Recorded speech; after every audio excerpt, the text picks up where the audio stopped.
Om Swastiastu. Hai, selamat datang di Ekspedisi Alam Lain. Selamat berjumpa lagi di Ekspedisi Alam Lain. Masih bersama saya Yogi dan saya Gus Robin aja. Nanti bro MG ya. Ya. Oke. Kali ini masih melanjutkan mitos-mitos yang video tentang mitos-mitos yang sebelumnya, ya Ben ya. Melanjutkan. Sekarang kita langsung aja membicarakan ke-20-nya mungkin ya. Ya. Kita langsungin aja ya, habisin aja ya. Kita habisi saja. Oke, tapi sebelum itu kami ingin mengucapkan terima kasih buat teman-teman yang sudah share, subscribe, like, dan nonton video-video kita. Melanjutkan mitos-mitos yang sebelumnya gitu ya. Kali ini kita lanjutkan saja langsung gitu ya ke mitos yang selanjutnya supaya tidak panjang lebar gitu, karena ini banyak juga yang akan kita bahas. Mitosnya ini sebanyak 20. Nah, kita langsung saja melanjutkannya ke 21, karena yang minggu lalu kan video yang sebelumnya itu kan baru 20 ya, sampai 20 ya. Yang ini 21.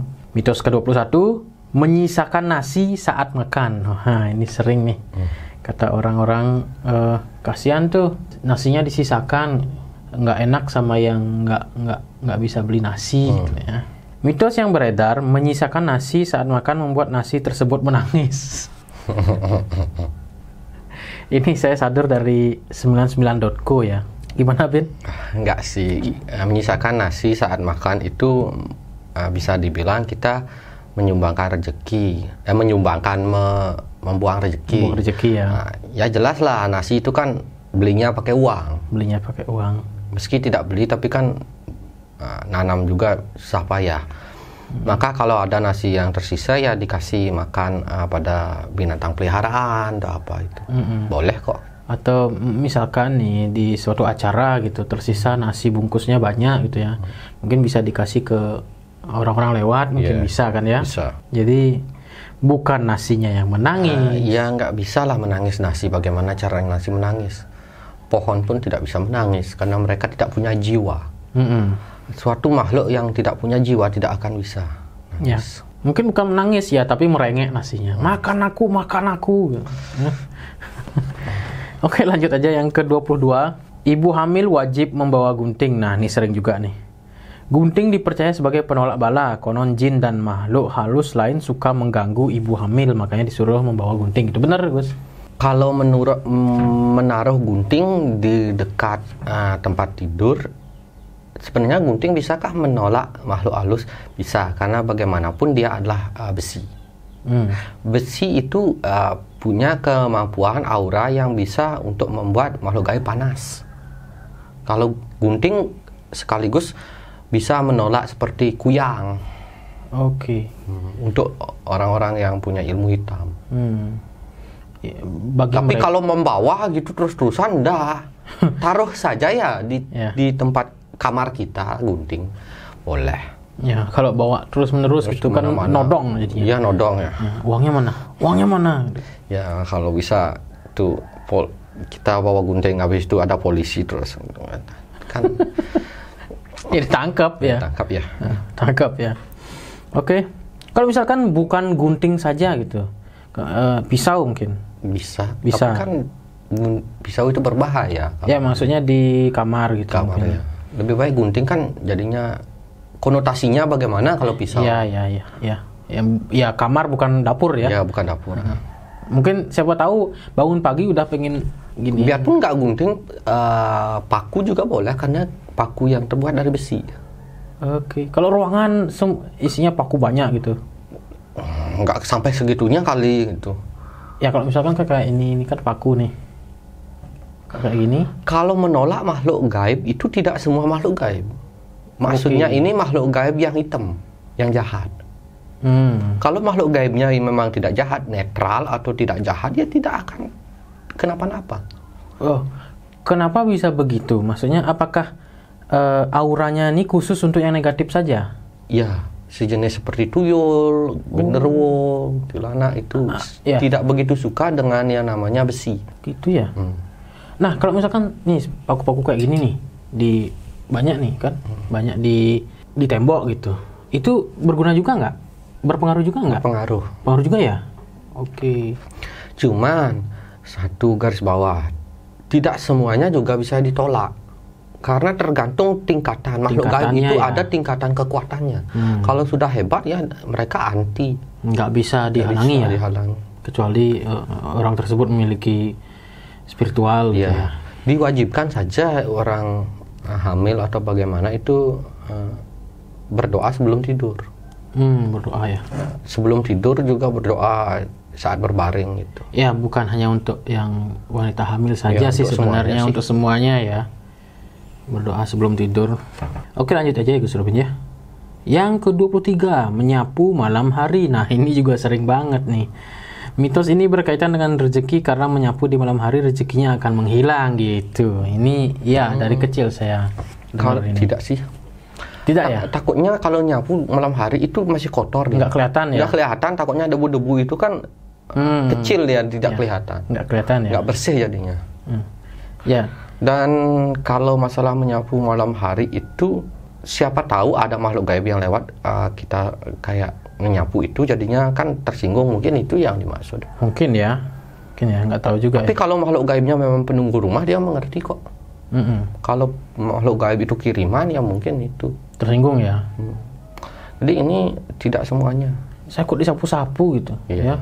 Saya dikirimin ke sini kok saya disapu-sapu, wah saya tersinggung ini gitu, Iya. kan pasti ya. Tanpa menyapu pun mereka juga berbuat jahat kalau Ya, memang tersinggung kiriman ya.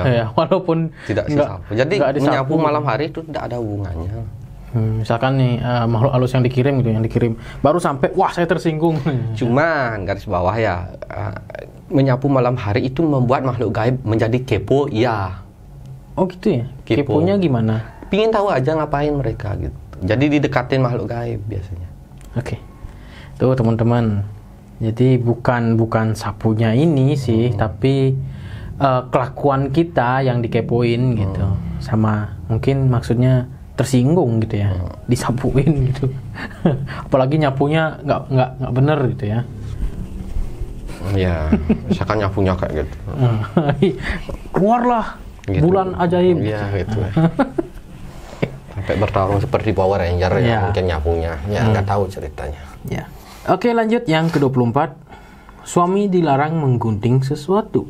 Jika istri tengah hamil, maka suami dilarang menggunting sesuatu. Konon bayi dalam kandungan akan lahir cacat. Itu betul nggak? Ini mitosnya ya? 50-50 ini. 50-50 ya?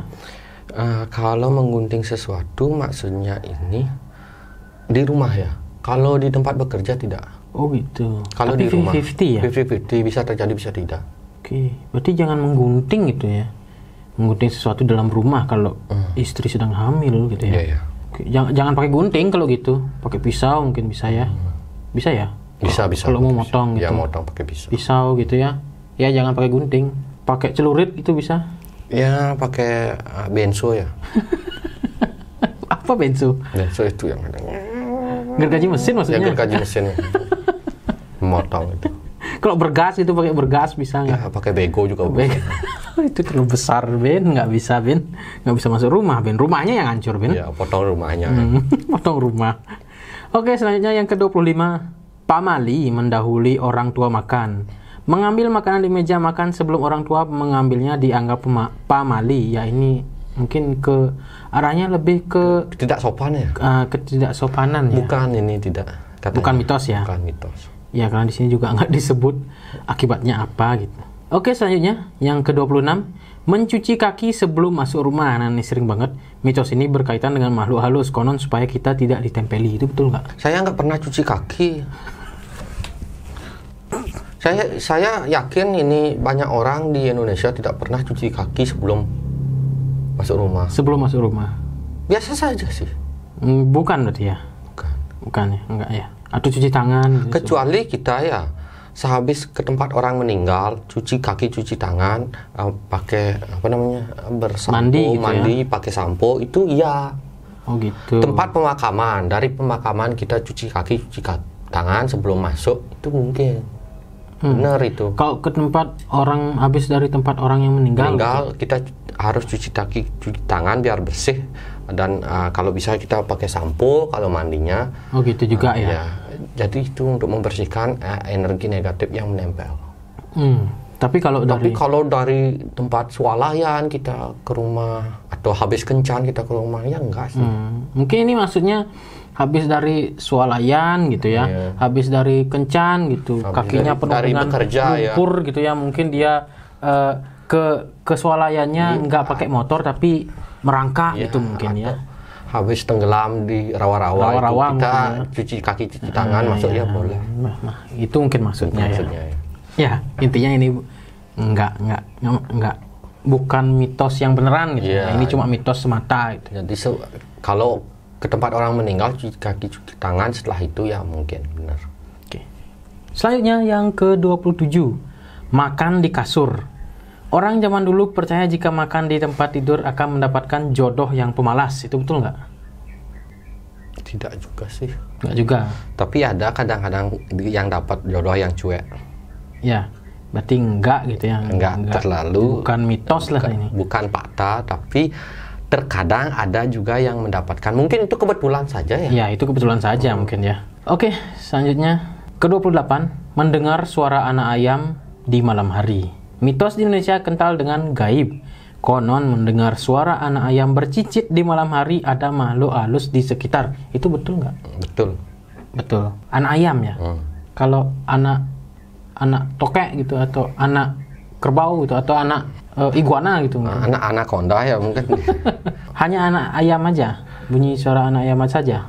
Suara anjing kan ada juga menandakan makhluk Anak gaib. anjing juga. Banyak cicak, anjing, Oke, tokek. Itu makhluk gaib juga menandakan. Tidak hanya anak ayam saja. Kalau suara telur ayam gitu mungkin. Bagaimana suara telur ayamnya? Ya, mungkin ya. Mungkin di dalam perutnya suaranya. Suara perut mungkin ya. Suara telur goreng mungkin ya. Itu enak itu. Oke, selanjutnya ke-29, membuang air panas mendidih. Mitos di Indonesia lainnya adalah membuang air panas mendidih. 2 di antaranya adalah membuang ke dalam WC atau selokan yang bisa bernasib sial. Maksudnya mungkin ini membuang air panas mendidih ke WC atau selokan mungkin ya. Bisa mengakibatkan bernasib sial. Apakah betul? Buang ke WC tidak. Buang selokan? Benar. Benar. Karena ada jin selokan. Oh gitu. Mereka aja. Ada jin beberapa yang menempel di selokan terkadang. Oh gitu. Mungkin mereka tersinggung. Karena air panas itu kalau disiram ke mereka itu panas juga. Oh gitu. Berakibat ke mereka juga. Ya. Jadi mereka kayaknya balas dendam jadinya. Iya. Nah, nanti akan kita undang suatu hari jin selokan juga ya. Ya memang benar di selokan ada jin, tapi jenisnya jin ini aneh. Gimana bentuknya? Oh, pokoknya jelek. Jelek. Bentuknya sama kayak Tapi selokan? tidak banyak. Iya, jin kayak lumpur. Oke, kayak Pokemon gitu ya, Ya, mungkin ya. Pokemon. Pokemonnya punya si tim Rocket tuh ya mungkin ya. Ya, kalau saran saya mungkin jangan dibuang ke selokan, tapi diminum air panas mendidihnya. Ya. Ya, kalau bisa itu kita buat mandi ya. Air panas mendidih dibuat mandi. Kitanya yang jadi ayam goreng ya. Ayam rebus kita jadinya. Oke, selanjutnya yang ke-30, gigi copot. Nah, jika gigi gigi atas copot, maka seseorang harus melemparkannya ke atas genteng. Begitu juga sebaliknya. Konon supaya gigi yang tanggal itu tumbuh kembali. Betul nggak mitos ini? Ini waktu kecil saya dengar sih mitos ini.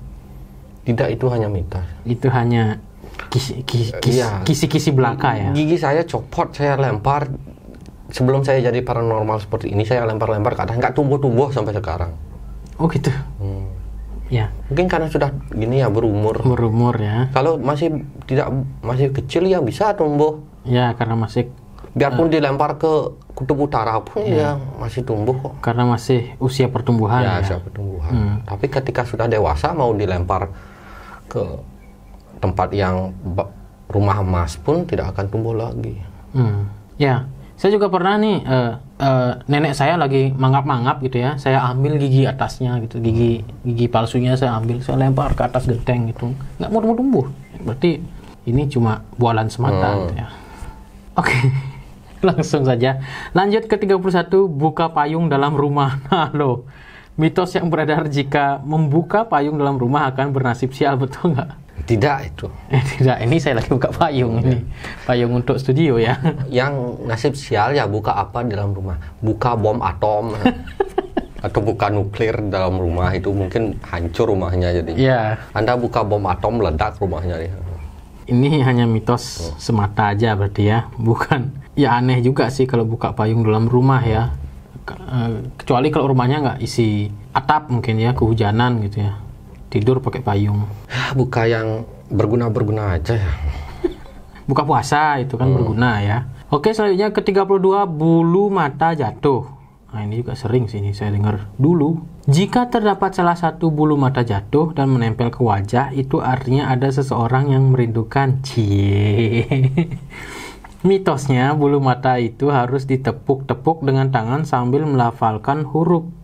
Jika bulu mata itu hilang saat melafalkan suatu huruf, maka ada seseorang pada huruf tersebut yang tengah rindu. Ini sih lebay namanya, mitos lebay namanya. Nggak ada yang kayak gitu kali.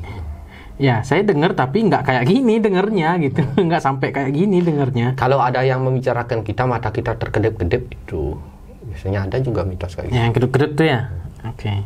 Ya kalau ini bulu mata jatuh gitu, misalkan semuanya jatuh bulu matanya. Ya nggak gitu, nggak, itu lebay itu, Itu pokoknya lebay, lebay. ya? Saya nggak usah diungkap lah itu. Ya, oke. Selanjutnya yang ke-33, ibu hamil dilarang makan pisang gandeng. Pisang gandeng. Ya. Mitosnya jika ibu makan pisang gandeng, maka bayinya akan lahir kembar siam. Pisang gandeng sendiri yaitu pisang yang kulitnya menyatu. Oh, ya pernah sih saya lihat. Sebenarnya 50-50 ya, itu bisa dibilang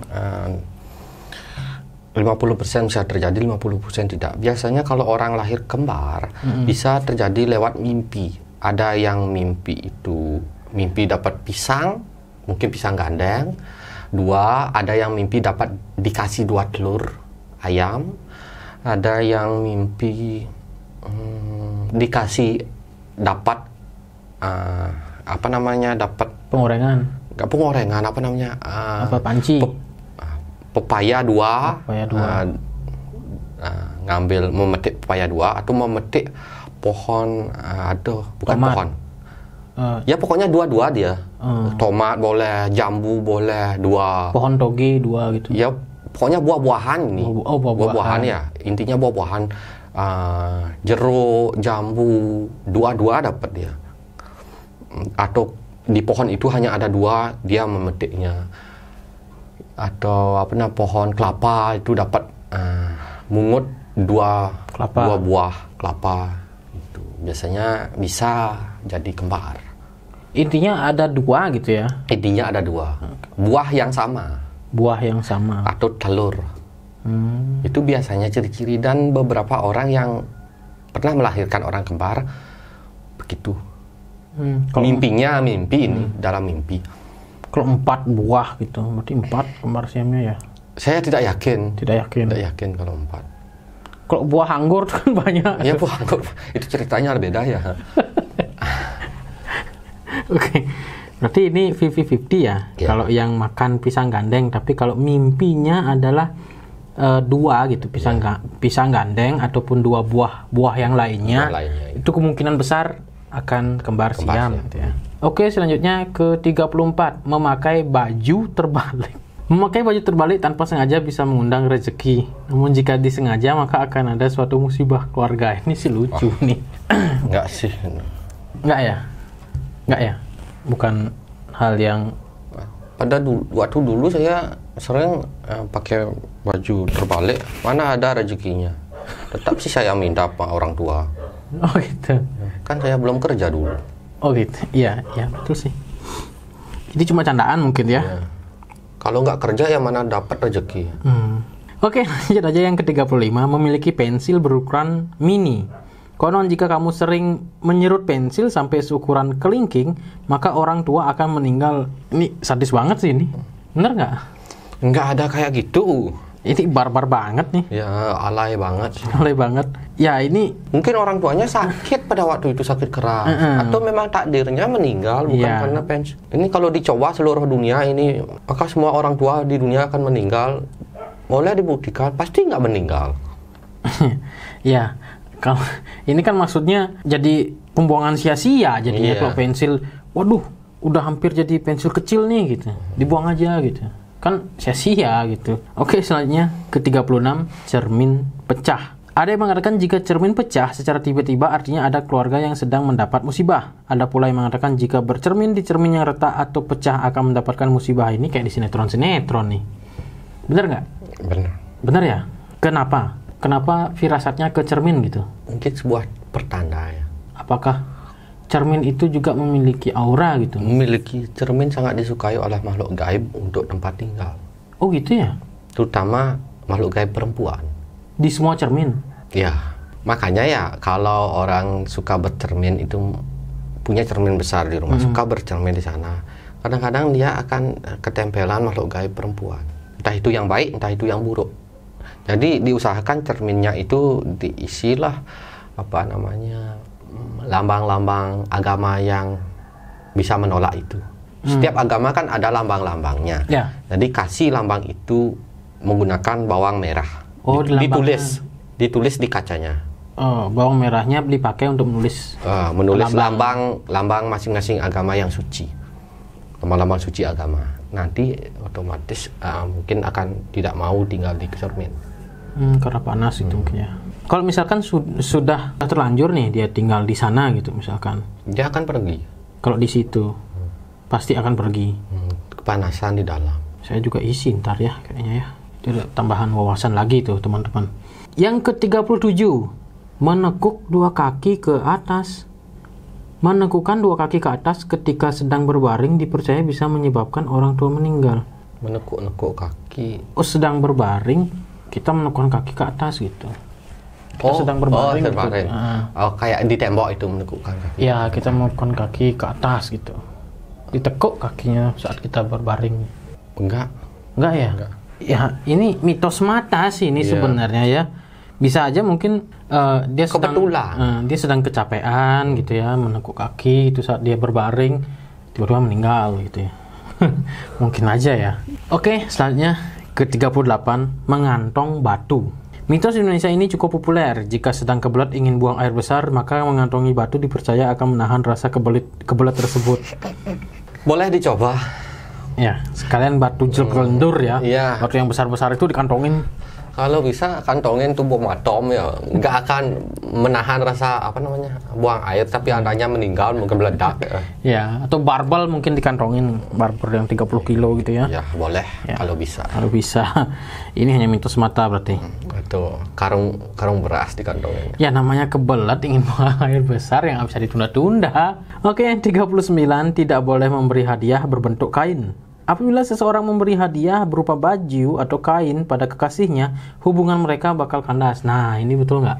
50-50 ya? 50-50 ya? Jadi ada benarnya. Ada benar, ada nggak gitu ya? Dulu sebelum saya seperti ini, saya pernah mempunyai seorang pacar dulu ya. Saya kasih baju. Memang kandas. Kandas ya? Jadi beberapa orang mengalami ini, tapi ada juga yang tidak mengalami ini. Enggak semua gitu lah ya. Jadi saya katakan ini ada benar, ada tidak. 50-50 jadinya. Saya juga pernah sih. Pernah kejadian? Ya, kandas. Kandas ya? Jadi kami berdua pernah kandas ya? Iya, sedih sekali ya. Sedih sekali. Saya inginnya kandas di pulau berbunga ya, kandasnya di jalan.